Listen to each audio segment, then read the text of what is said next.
পোনপ্ৰথমে সকলো অসমবাসী ৰাইজক ৰঙালী বিহুৰ আন্তৰিক শুভেচ্ছা যাচিছোঁ। চ' আমি APSC PIQ ডিছকাশ্যনটো কৰি আছিলোঁ। চ' আজিও কৰিম। আজিও আমি স্কিপ নকৰোঁ, যিমান দিনলৈ পাৰোঁ যেনেকৈ পাৰোঁ কৰি থাকিম।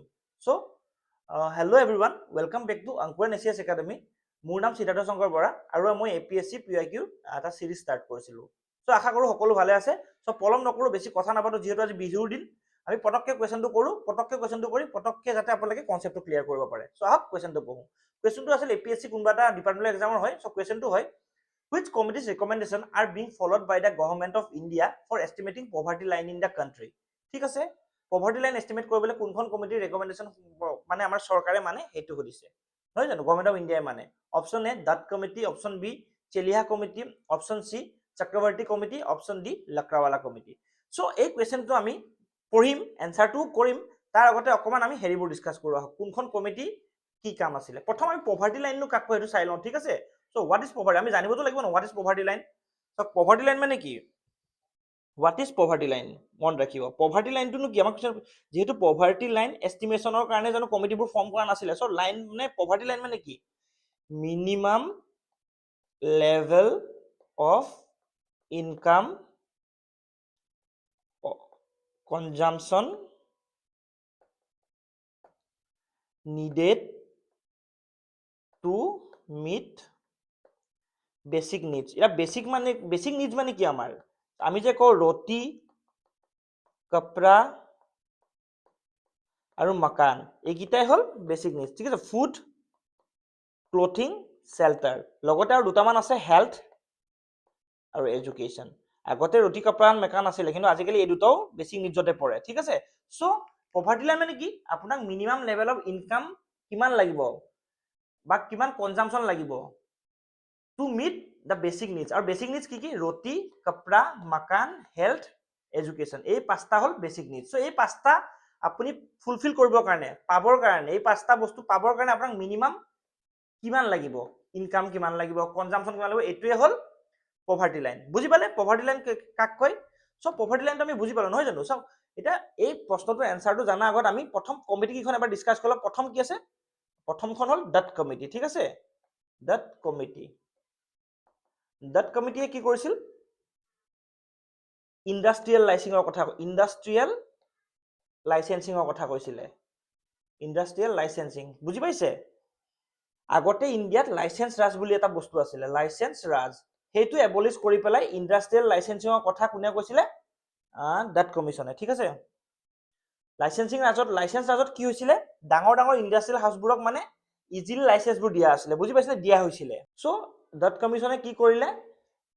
ইণ্ডাষ্ট্ৰিয়েল লাইচেঞ্চিঙৰ এটা কনচেপ্ট উলিয়ালে আৰু চবে মানে লাইচেঞ্চ কৰিব লাগিব বুলি হেৰি কৰিলে, নহয় জানো? যাতে চাওক, যেতিয়া যদি অকল ডাঙৰ ইণ্ডাষ্ট্ৰিবিলাকে যদি লাইচেঞ্চ পায়, চ' সৰুবিলাকে জানো পাব? চ' নাপায়। চ' সেইটো কাৰণে সেইটো এটা টাফ ৰুলছ বনালে। এই কমিটিখনে লাইচেঞ্চৰ কাৰণে টাফ ৰুলছ বনালে, যাতে চবে যদিও মানে এখন লাইচেঞ্চ পাবলগীয়া হয় ইণ্ডাষ্ট্ৰিৰ ক্ষেত্ৰত, তো ৰুলছবোৰ ফ'ল' কৰিব লাগিব, ঠিক আছে? যাতে ইকনমিটো দুই এটা ইণ্ডাষ্ট্ৰি হাততে কনচেন্ট্ৰেট হৈ নাথাকে। চ' ডট কমিটিৰ ৰিকমেণ্ডেশ্যন কিহৰ ওপৰত আছিলে? ইণ্ডাষ্ট্ৰিয়েল লাইচেঞ্চিং, ঠিক আছে? আৰু এই ডাট কমিশনৰ কাৰণে MRTP এক্টখন আহিলে, MRTP এক্ট অফ 1969। MRTP এক্টখন কি হয়? Monopolies and restrictive trade practices act 1969। Monopoly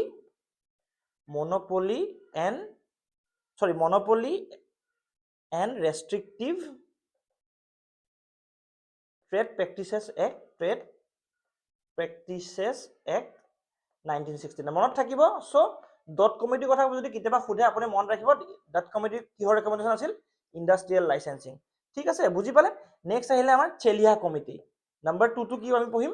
চেলিহা committee. চ' চেলিহা কমিটিয়ে কি কৰিছিলে? চেলিহা কমিটিয়ে কৰিছিলে টেক্স ৰিফৰ্মছ আনিছিলে। কি আনিছিলে? টেক্স ৰিফৰ্মছ, মনত ৰাখিব। কি আনিছিলে? টেক্স ৰিফৰ্মছ, ঠিক আছে? টেক্স চিষ্টেমটো চিম্পলাৰ কৰিছিলে।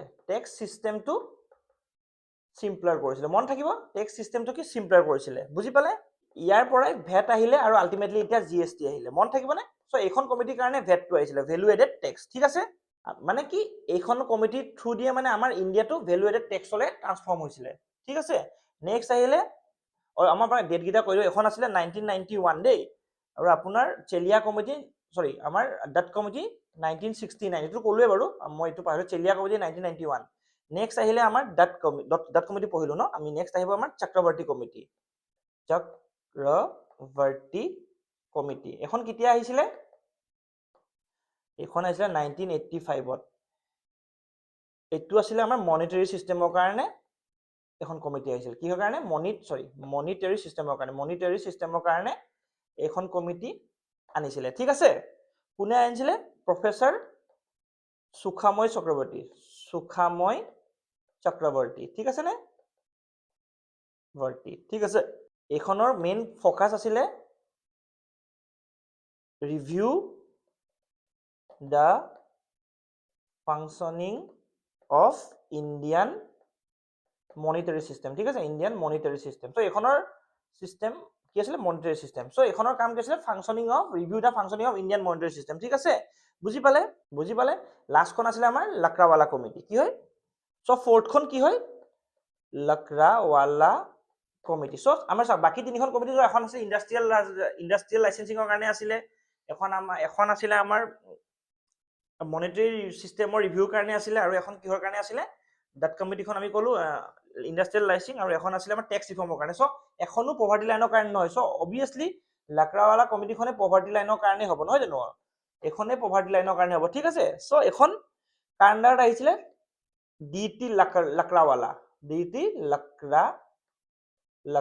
মন ৰাখিব ডিটি লাকৰাৱালা এখন আনিছিলে এখন কেতিয়া আহিছিলে 1993 ঠিক আছে মন ৰাখিব 1993 এখন কমিটি আহিছিলে ঠিক আছে আৰু এখনৰ কাম আছিলে হেৰি কৰা আমাৰ পভাৰ্টি লাইন এস্টিমেট কৰা ঠিক আছে পভাৰ্টি লাইন এস্টিমেট কৰা বুজি পালে সো আমাৰ যদি এই কোৱেশ্চনটো আমি চাব যাও সো এই কোৱেশ্চনটোৰ এনসাৰ কি হ'ব এই কোৱেশ্চনটোৰ এনসাৰ হ'ব আমাৰ option D Lakdawala committee so আপোনালোকে বুজি পালে এখন কমিটি লাকৰাৱালা কমিটিয়ে আমাৰ পভাৰ্টি লাইন এস্টিমেশনৰ কাৰণে ৰিফৰ্মছ আনিছিলে ঠিক আছে সো আপোনালোকক আমি এনসাৰটো ক'লো আশা কৰো আপোনালোকে গোটেইখন কমিটি আৰু অলপকৈ আমি ব্ৰিফলি বুজাই দিলো গোটেইখিনি বুজি পালে কিন্তু আমি যেতিয়া আমি ধৰি লওক ভালকে এটা ক্লাছ কৰিম ন আমাৰ গোটেই পভাৰ্টিৰ কাৰণে যোনবিলাক কমিটি আছে ধৰি লওক আলাগ কমিটি আছে তাৰপিছত তেণ্ডুলকাৰ কমিটি আছে লাকৰাৱালা কমিটি আছে আৰু ৰংগাৰাজন কমিটি আছে গোটেইখিনি পৰা কেনেকে ইভলিউশন হৈ পেলাই আজিকালি ইণ্ডিয়াত যেনেকে মাল্টি ডাইমেনশনেল পভাৰ্টি ইন্ডেক্স ইউজ কৰে য'ত হেল্থ এডুকেশ্যন আৰু standard of income health education আৰু ষ্টেণ্ডাৰ্ড অফ লিভিংটো ইনক্লুড কৰে সো সব ক'ত কেলৰি ইনটেকৰ পৰা গৈ পেলাই আমি